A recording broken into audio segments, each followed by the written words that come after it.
എല്ലാവർക്കും ഞങ്ങളുടെ സ്നേഹ വന്ദനം. നമ്മൾ കഴിഞ്ഞ ദിവസം എല്ലാം ചിന്തിച്ചത് പല കാര്യങ്ങളും നമ്മൾ പറഞ്ഞു. യഹോവയായ ദൈവം, പിന്നെ പരിശുദ്ധാത്മാവ്, പുത്രൻ, ഇവർ മൂന്ന് പേരും ഒന്നാണെന്ന് നമ്മൾ പറഞ്ഞു അല്ലേ. അത് കഴിഞ്ഞിട്ട് നമ്മളിപ്പം ഒരു 2-3 കാര്യങ്ങൾ പറഞ്ഞായിരുന്നു അല്ലേ. അതിനകത്ത് ഒന്ന് ഇന്ന് നമ്മൾ സംസാരിക്കാൻ പോകുന്ന വിഷയം യേശുവിന്റെ കൂടെ ക്രൂശിൽ കിടന്ന കള്ളൻ അല്ലേ. ഇന്ന് നീ എന്നോടുകൂടെ പരദീസയിൽ ഇരിക്കുമെന്ന് പറഞ്ഞല്ലേ. അപ്പൊ അതിനെ കുറിച്ച് പറയാമെന്ന് പറഞ്ഞു. അപ്പൊ അതിനെ കുറിച്ചുള്ള ദൈവിക വെളിപ്പാട് എന്തോ ആണെന്ന് നമുക്കൊന്ന് ചിന്തിക്കാം അല്ലെ. അപ്പൊ നമുക്ക് അതിനെക്കുറിച്ച് നമുക്കൊന്ന് പഠിക്കണം. ഇപ്പോഴത്തെ യുഗം ഏതാണെന്ന് പറയുന്നത്, ഈ ബൈബിൾ പ്രകാരം ഇപ്പോഴത്തെ യുഗം ഏതാണെന്ന് നമുക്ക് പറയാനും കൃപായുഗം അല്ലെ. അപ്പം ഒരു 7 യുഗങ്ങളുണ്ട് അല്ലെ. ബൈബിളിൽ പറയുന്നുണ്ട് 7 യുഗങ്ങൾ. ഇതിനൊക്കെ പറഞ്ഞു കഴിഞ്ഞാൽ ഭയങ്കരമായിട്ട് സമയം പോകും. അപ്പോൾ അതിന്റെയൊക്കെ ഓരോ പേരുകളൊന്നും നമുക്ക് നിഷ്കർമ്മഷ യുഗം, മനസാക്ഷി യുഗം, പിന്നെ മാനുഷിക ഭരണയുഗം, വാക്തത്വ യുഗം, ന്യായപ്രമാണ യുഗം, കൃപായുഗം, പിന്നെ ഭാവി യുഗം. ഇപ്പൊ നമ്മള് ഇപ്പോഴത്തെ പ്രവൃത്തി എന്ന് പറയുന്നത് കൃപായുഗത്തിലാണ് നമ്മൾ നടക്കുന്നത് അല്ലെ. അപ്പൊ നമുക്ക് അതിനെ കുറിച്ച് ചിന്തിക്കണം. ഇതിനെക്കുറിച്ച് ചിന്തിക്കണം. നമ്മൾ ഈ കൃപയെ കുറിച്ച് നമ്മൾ നേരത്തെ ഒത്തിരി എപ്പിസോഡിൽ പറഞ്ഞിട്ടുണ്ട്. നമ്മൾ കൃപയെ കുറിച്ച് ഒത്തിരി പറയാൻ. അപ്പൊ കൃപ എങ്ങനെ വന്നു എന്ന് ചോദിച്ചാൽ നമ്മൾ ഒന്നാമത് പറയാം, ഹാനോക്ക് എടുക്കപ്പെട്ടു. അത് കഴിഞ്ഞ് കൃപ നോഹയുടെ മേൽ വന്നു. നോഹ എന്നുള്ള കൃപ ഇങ്ങനെ വന്ന് മറിയത്തിൽ വന്നു അല്ലെ. മറിയത്തിൽ വന്നപ്പോഴാണ് പരിശുദ്ധാത്മാവിനാൽ ഗർഭം ധരിച്ച് യേശു എന്ന പുത്രനുണ്ടാകുന്നത് അല്ലെ. അപ്പോ അത്രയും ഭാഗങ്ങളൊക്കെ നമ്മൾ ചിന്തിച്ചതാണ്. അപ്പൊ ഈ കൃപ ഇങ്ങനെ വന്ന് നമുക്ക് കൃപയെ കുറിച്ച് ഒന്നുകൂടെ പഠിക്കണം. അത് കഴിഞ്ഞാല് നമുക്ക് ഈ ഒരു വെളിപ്പാടിലേക്ക് വരുവാനുള്ളൂ. അപ്പൊ നമുക്ക് വായിക്കാം 2 രാജാക്കന്മാരുടെ പുസ്തകം 2-ാം അധ്യായം അതിന്റെ 2-ാം വാക്യം വായിക്കാം. ഏലിയാവ് എലീശയോട്, നീ ഇവിടെ താമസിച്ചുകൊള്ളുക, യഹോവ എന്നെ ബേഥേലിലേക്ക് അയച്ചിരിക്കുന്നു എന്ന് പറഞ്ഞു. ഓക്കെ, മതി. അപ്പൊ നമ്മൾ അവിടെ കാണുന്നത് ബേഥേലിലേക്ക് ഏലിയാവിനെ അയക്കുന്ന ഒരു ഭാഗം അല്ലെ. ദൈവം എന്നെ ബേഥേലിലേക്ക് അയക്കുന്നു എന്ന് ഏലിയാവ് പറഞ്ഞു അല്ലെ. ബേഥേലിലേക്ക് ഇവർ രണ്ടുപേരും പോയി. ബേഥേൽ എന്ന് പറയുന്നത് ദൈവത്തിന്റെ ഭവനമാണ് അല്ലെ.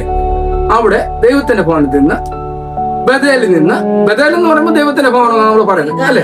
യാത്ര പുറപ്പെട്ട് ഗിൽഗാലിൽ നിന്ന് പുറപ്പെട്ട് ബേഥേലിലേക്ക് പോവുക അല്ലെ. ഗിൽഗാലിൽ നിന്ന് പുറപ്പെട്ടു ബേഥേലിലേക്ക് പോവുക. ബേഥേൽ എന്ന് പറയുമ്പോൾ ദൈവത്തിന്റെ ഭവനം അല്ലെ. എന്നാലും അതിനെ കുറിച്ച് നമുക്ക് പറയുവാണെങ്കിൽ ബേഥേൽ എന്തുവാണ്? ജഡം. അത് അവിടെ കിടന്നുണ്ട്. ജഡം എന്ന് പറയുമ്പോൾ ലോകം, പാപം അല്ലെ. ജഡം അല്ലെങ്കിൽ ലോകം, പാപം, ഇതിനെ കുറിച്ച് പറഞ്ഞാൽ മതി. അന്നേരം ബേഥേൽ എന്ന് പറയുന്ന സ്ഥലത്ത് ലോകം അല്ലെങ്കിൽ പാപം എന്നുള്ള സ്ഥലത്ത് നിന്ന് അവരെങ്ങോട്ട് പോകുന്നു. ഇനി അടുത്തത് പിന്നെയും വായിക്കുന്നു, എരിഹോവിലേക്ക് പോകുന്നു അല്ലെ. ഇങ്ങനെ 3 ഭാഗങ്ങൾ അവിടെ വായിക്കുന്ന. എരിഹോവിലേക്ക് പോകുന്നു. എരിഹോ എന്ന് പറയുമ്പോൾ പരീക്ഷിക്കപ്പെടുന്ന പിശാചിന്റെ സ്ഥലങ്ങളാണ് എരിഹോ എന്ന് പറഞ്ഞാൽ. യേശു ഒരു ഉപമ പറഞ്ഞായിരുന്നു, യെരിഹോയിൽ നിന്ന് യെരൂശലേമിൽ നിന്ന് എരിഹോവിലേക്ക്. അപ്പം കള്ളന്മാരാകാം. അന്നേരം ഒരു അക്രമ സ്ഥലം അല്ലെങ്കിൽ അതപ്പതിച്ച സ്ഥലം, പിശാചിന്റെ സ്ഥലം എന്നൊക്കെ വേണം പറയാം അല്ലെ. അവിടേക്ക് പോകുന്നു. അവിടെ ചെന്നപ്പം കുറെ പ്രവാചക ദൂതന്മാരുണ്ട്, ശിഷ്യന്മാരുണ്ടല്ലേ. അവര് ഏലിശായോട് ചോദിച്ചു, നിന്റെ യജമാനൻ എടുക്കപ്പെടും, അപ്പൊ നീ അറിയുന്നില്ലെന്ന് ചോദിച്ചു. മിണ്ടാതിരിപ്പം പറഞ്ഞു. അങ്ങനെ അവർ വീണ്ടും ഏലിയാവ് പറഞ്ഞു, നീ ഇവിടെ താമസിക്കുക. ഏലിശായോട് പറഞ്ഞു, നീ ഇവിടെ താമസിക്കുക, എന്നെ ദൈവം യോർദാനിലേക്ക് അയച്ചിരിക്കുക. അപ്പം ഒന്ന് നമ്മൾ ബേഥേലിൽ കണ്ടു, എരിഹോ കണ്ടു, 3-ാമത് യോർദാനിലേക്ക് അല്ലെ. യോർദാനിലേക്ക് ഇവനെ അയച്ചു അല്ലെ. യോർദാനിൽ അയച്ചപ്പം അന്നേരവും അവൻ പോയി അല്ലെ. കൂടെ തന്നെ പോയി അല്ലെ. ഒരു മാറ്റം സംഭവിച്ചിട്ട് യോർദാന്റെ നദിക്കരയിൽ വന്നു.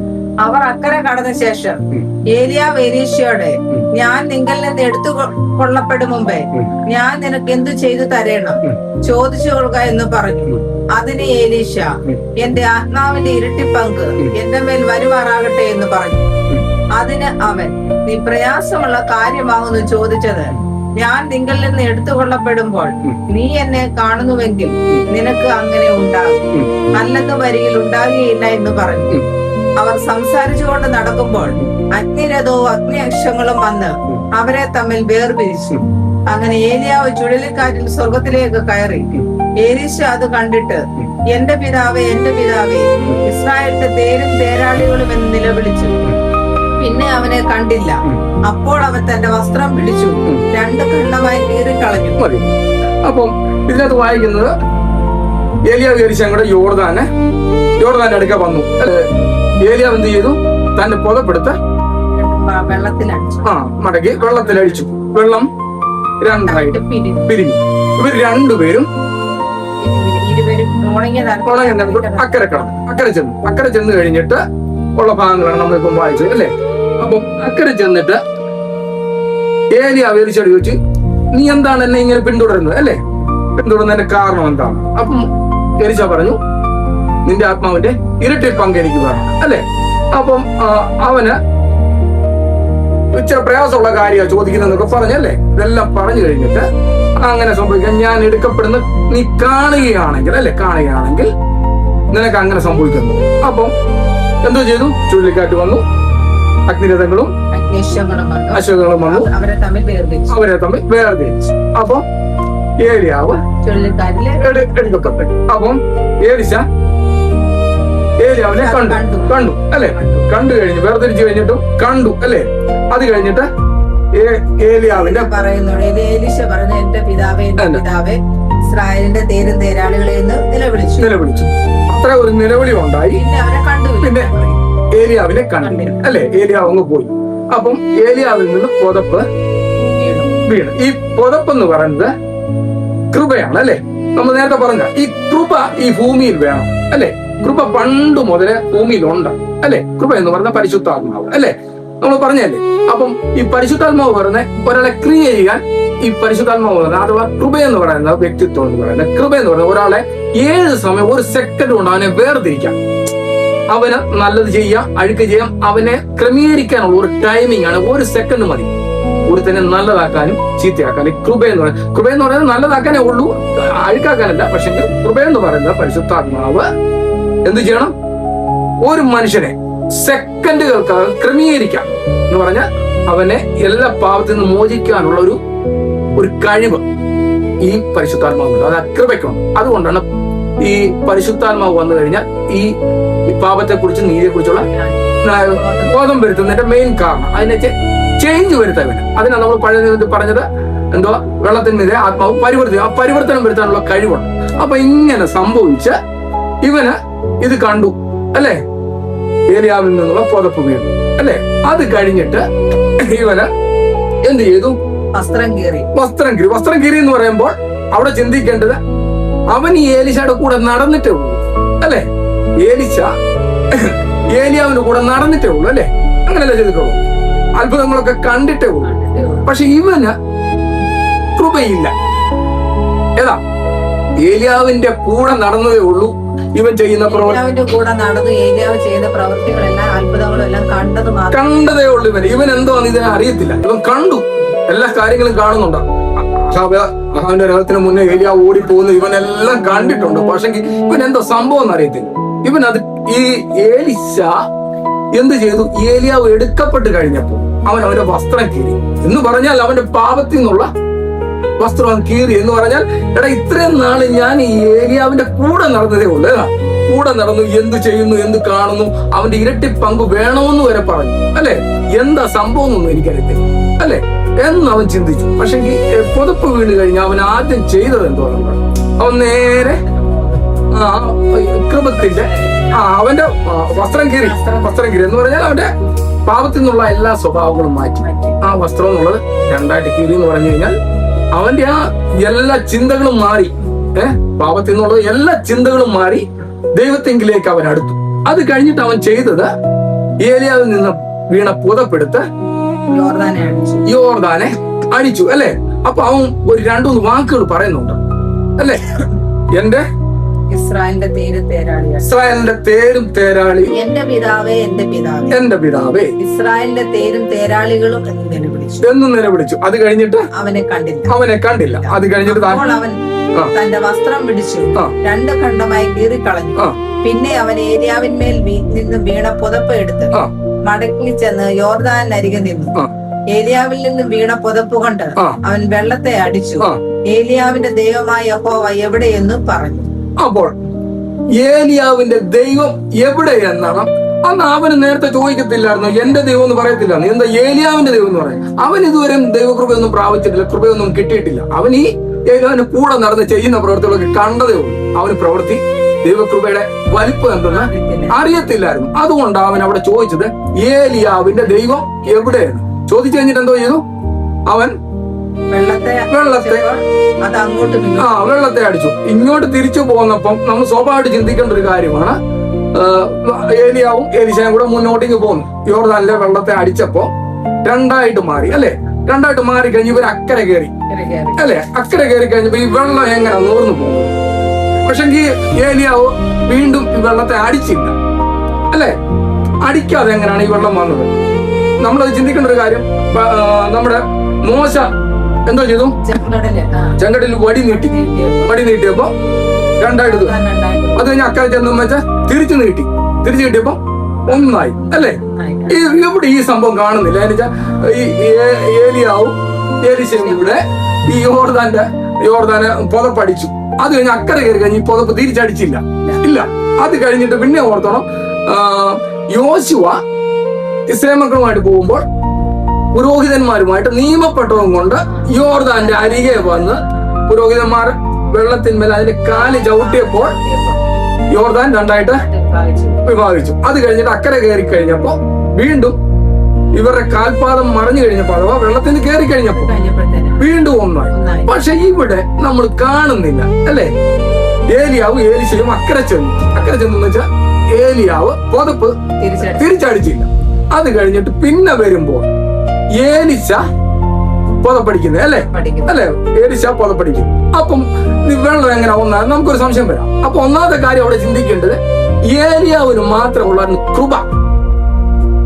ഏലിശായ്ക്ക് ഒട്ടും കൃപയില്ല. കൂടെ നടന്നെന്നുള്ളതേ ഉള്ളൂ അല്ലെ. കൃപ വേണമെന്നില്ല. കൂടെ നടന്നു, കൃപയെ കുറിച്ച് മനസ്സിലാക്കി. പക്ഷെ കൃപ എന്താണെന്ന് അവൻ അറിയത്തില്ല. ഏലിയാവിനെ പരീക്ഷനെ കൂടെ നടത്തണം അല്ലെ. ഒന്ന് എവിടെ വന്നു? ബഥേലിൽ നിന്ന് എരിഹോവിലേക്ക് വന്നു അല്ലെ. ബഥേലിൽ താമസിച്ചു, എരിഹോവിൽ വന്നു, എരിഹോവിൽ താമസിച്ചു. അത് കഴിഞ്ഞ് യോർദാനിൽ എന്ന് പറഞ്ഞാൽ ഒന്ന് എവിടെ വന്നു? ബഥേലിൽ വന്നു. ബഥേൽ എന്ന് പറയുമ്പോൾ പാപത്തിന്റെ അവസ്ഥ അല്ലെ. രണ്ട് പിശാചിന്റെ ബന്ധനം അല്ലെ. മൂന്ന് മരണത്തിന്റെ അവസ്ഥ. യോർദാൻ എന്ന് പറയുമ്പോൾ മരണത്തിന്റെ അവസ്ഥ. ഇത് മൂന്നവസ്ഥയും കൂടെ ആര് പോയി? മൂന്നവസ്ഥയും കടന്നാണ് ആര് പോയത്? ഏലിയാവ് പോയത്. പക്ഷെ ഏലിശ കൂടെ പോയെന്നുള്ളതേ ഉള്ളൂ. ഒന്നും അറിഞ്ഞിട്ട് ഇതിനെ കുറിച്ച് എന്താണെന്ന് അവൻ അറിയത്തില്ല. അതാണ് അതിനകത്തെ സംഭവം. ഏലിശയ്ക്ക് എന്താ സംഭവം എന്ന് അറിയത്തില്ല. അതുകൊണ്ടാണ് ഇവൻ അക്കരെ കയറി. ഏലിയാവ് പോയപ്പോ തന്നെ ഏലിശ കയറി കഴിഞ്ഞപ്പോ തന്നെ യോർദാന് മടങ്ങി വന്നത് ഒന്നായി. അത് കഴിഞ്ഞിട്ട് തിരിച്ച് ഏലിശ, അത് കാരണം അത്രയ്ക്കും ഏലിയാവിന്റെ കൃപ എന്ന് പറഞ്ഞാൽ ഈ മൂന്ന് ഘട്ടങ്ങളും തരണം ചെയ്താണ് ഏലിയാവ് പോയത്. പക്ഷെങ്കിൽ ഏലിശയ്ക്ക് ഇതൊന്നും അറിയത്തില്ല. എന്ത് ഘട്ടം എന്ത് ചെയ്യണമെന്നൊന്നും അറിയത്തില്ല. എന്നാൽ കൃപ അവന്റെ മേൽ ഇല്ലായിരുന്നു അല്ലെ. അത് കഴിഞ്ഞിട്ട് പുതപ്പ് വീണ് കഴിഞ്ഞിട്ട് കൃപ വന്നപ്പോഴും അവൻ എന്തോന്ന് അറിയത്തില്ല. കൃപയെ കുറിച്ച് അറിയത്തില്ല. അഥവാ പുതപ്പ് വീണപ്പോഴും കൃപയെ കുറിച്ച് അറിയത്തില്ല. അതുകൊണ്ടാണ് അവൻ ചോദിച്ചത്, ആ പുതപ്പെടുത്ത് അടിച്ചിട്ട് ചോദിച്ചത് ഏലിയാവിന്റെ ദൈവം എവിടെ അല്ലെ. അപ്പൊ അതിന് മുമ്പേ ചോദിക്കുന്നത് തേരും തേരാളിയുമായിട്ടുള്ള എന്ന് പറഞ്ഞാൽ തേര് കണ്ടിട്ടുണ്ട്. ഓട്ടത്തിൽ മുൻപന്തിനായി ഇവൻ ഏലിശ അല്ല ഏലിയാവ് അല്ലെ. അപ്പൊ ഇത് മുൻപന്തിൽ കണ്ടതുകൊണ്ട് ഏലിയാവുമായിട്ട് ഏലിശായുടെ ശക്തി ഇരട്ടിയായി. ഏലിയാവിന്റെ ശക്തി ഏലിയാവിൽ നിന്ന് ഇരട്ടി ശക്തി പ്രാപിച്ച ഏലിശായിലേക്ക്. അങ്ങനെ ഇവരുടെ ഈ ശക്തി അഥവാ ഈ കൃപ എന്ന ശക്തി അല്ലെ, കൃപ എന്ന ദൈവാത്മാവ് ഈ ഭൂമിയിൽ മൊത്തം വ്യാപരിച്ചുകൊണ്ടിരിക്കും അല്ലെ. അങ്ങനെ ഇവര് യോർദാൻ കടന്ന് ഏലിശ കടന്നു വന്നപ്പോ ഈ കൃപ ഇവന്റെ കൂടെ ഉണ്ട്. ഈ കൃപ എങ്ങോട്ട് പോകാനൊക്കത്തില്ല. ഈ കൃപയാണ് യേശുവിന് ജന്മം നൽകിയത് അല്ലെ. ഈ കൃപ ഇപ്പോഴും ഭൂമിയിലുണ്ട് അല്ലെ. ഈ കൃപ ഇപ്പോഴും ഭൂമിയിലുണ്ട്. ഈ കൃപയുടെ ബലം കൊണ്ടാണ് മനുഷ്യൻ മുഴുവൻ നിൽക്കുന്നത്. കൃപ എന്ന പരിശുദ്ധാത്മാവിന്റെ കൃപ കൊണ്ടാണ് മുഴുവൻ ജനങ്ങളും നിൽക്കുന്നത്. അപ്പൊ ഈ കൃപ ഇവിടുന്ന് പോകാനൊക്കത്തില്ല. ലൂക്കോസിന്റെ സുവിശേഷം 23:39. തൂക്കിയ ദുഷ്പ്രവർത്തിക്കാരൻ ഒരുത്തൻ, നീ ക്രിസ്തു അല്ലയോ, നിന്നെ തന്നെ ഞങ്ങളെയും രക്ഷിക്ക എന്ന് പറഞ്ഞു അവനെ ദുഷിച്ചു. മറ്റവനോ അവനെ ശാസിച്ചു, സമശിക്ഷാവധിയിൽ തന്നെ ആയിട്ടും നീ ദൈവത്തെ ഭയപ്പെടുന്നില്ലയോ? നാമോ ന്യായമായിട്ട് ശിക്ഷ അനുഭവിക്കുന്നു, നാം പ്രവർത്തിച്ചതിന് യോഗ്യമായതല്ലോ കിട്ടിയത്. ഇവനോ അരുതാത്തതൊന്നും ചെയ്തിട്ടില്ല എന്ന് പറഞ്ഞു.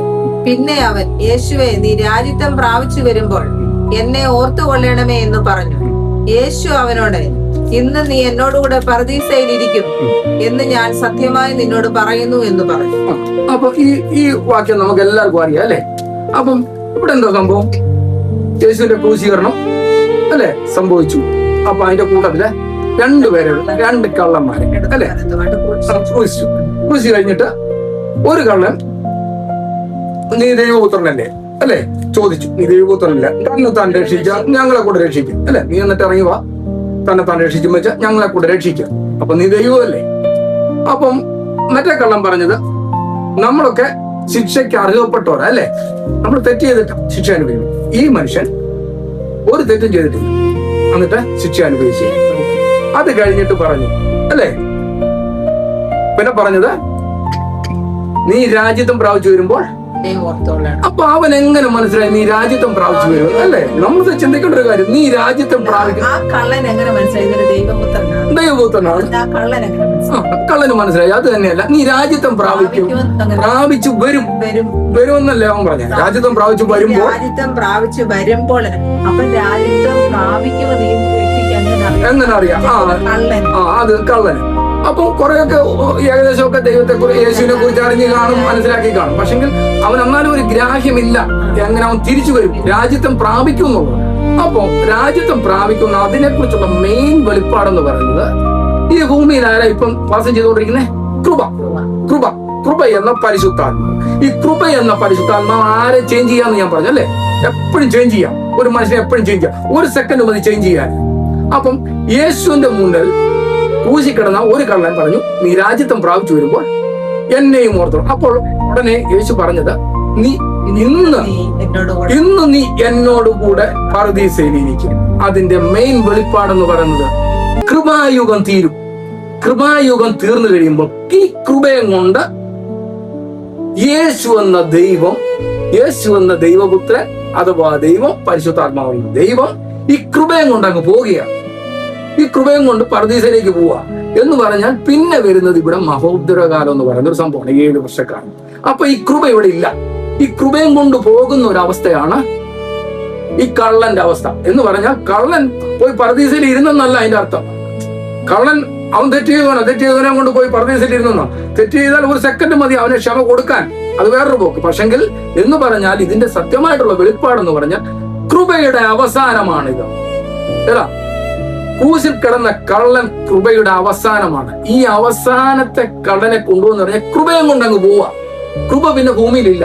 കൃപയും കൊണ്ട് ദൈവം പോകുന്ന ഒരു വെളിപ്പാടാണ് ഈ കള്ളൻ. അതാണ് നമ്മള് ഹാനോക്കിൽ കണ്ടത്. ഹാനോക്കിനെ ദൈവം എടുത്തുകൊണ്ട് പോയി അല്ലെ, അവനെ കാണാതായി എന്ന് പറഞ്ഞ പോലെ ഈ കള്ളനെ ഇന്നും നീ എന്നോടുകൂടെ പറുദീസയിൽ ഇരിക്കും എന്ന് പറഞ്ഞാൽ ഈ ഭൂമിയിൽ ഉണ്ടായിരുന്ന കൃപയെ ഇത്രയും നാളും കൃപയാ നടത്തിക്കൊണ്ടിരുന്നല്ലേ, ഇപ്പൊ കൃപായുഗമാണ്. ഈ കൃപായുഗത്തിന്റെ അവസാനമാണിത് എന്ന് പറഞ്ഞാൽ ഈ കൃപയുടെ അവസാനം കഴിഞ്ഞു എന്ന് പറഞ്ഞാൽ ഈ കള്ളനെയും കൊണ്ട് പോകുന്ന കൃപയും കൊണ്ട് പോവുകയാണ് ദൈവം.